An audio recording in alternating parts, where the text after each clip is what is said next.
Hi, I'm Dr. Otto Slater, owner and principal of Tennessee Valley Oral Surgery. Happy New Year to you. New Year's is obviously a time of reflection and optimism in the future. It's a time of resolutions and personal assessment and transition. I myself have had some experience with transition that I'd like to share with you. In 2000, me and another surgeon started a group practice, and we had 4 operatories and 6 employees. Um, I worked there and left that practice in 2018. I was doing upwards of 22 surgeries a day, all sedations. And then after hours and on weekends, I was doing trauma call at a level 1 trauma center at UT, as well as UT faculty appointment. It was rough going, and I left that practice in 2018, just personally spent and burned out. The concept of physician burnout is real, and it applies to ancillary medical and personnel and dental personnel as well.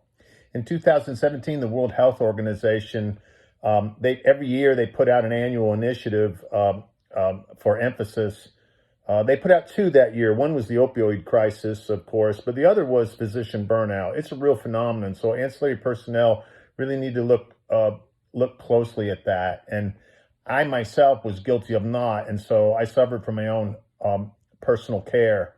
So when I left the practice, I was in transition as to what to do now.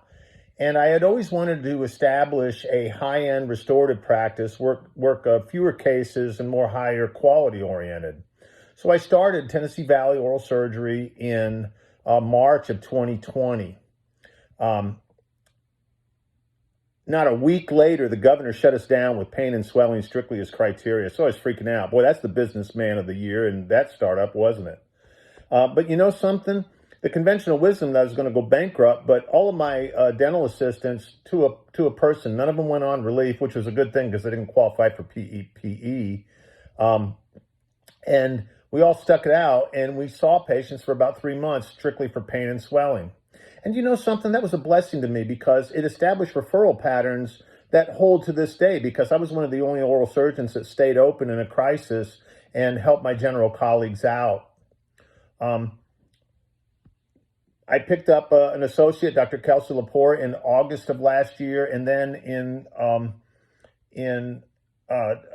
May and June of this year, I bought Dan Reed's practice, last year, bought Dan Reed's practice on Fox Road, renovated both facilities, and established now I have a 3-surgeon, 2-location, 11 operatories total, and 24 employee, very successful group practice. I'm doing it right. I'm doing it ethically. I'm doing it by the book. I'm not taking 10 care or trauma call or do the hospital-based academic practice anymore. I found I was doing that for others and not for myself. And so I just dropped it. Starting the practice, doing all these decisions, all these moves, everything I did something that I didn't do before in my life, which was I used to fly solo. I consulted anybody who would listen to me, and any decision I made was a clear consensus. Do I start a practice? Do I go solo? Do I get an associate? Do I move out of state?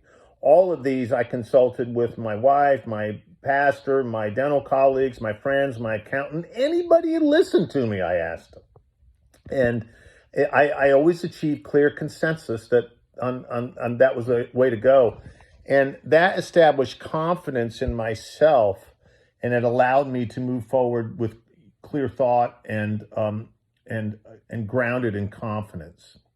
I have found in my life that what limits people typically is not their own intelligence or their resources or their skills and training even necessarily.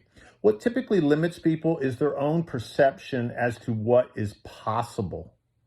And I think that was a limiting factor in my life and something I've tried to emerge from. So my advice to you as you move forward in transitions in this year or any other transitions, your personal or professional life, is be spiritually grounded and be sure of yourself. Be confident. Seek the advice of others Seek counsel where appropriate and where possible.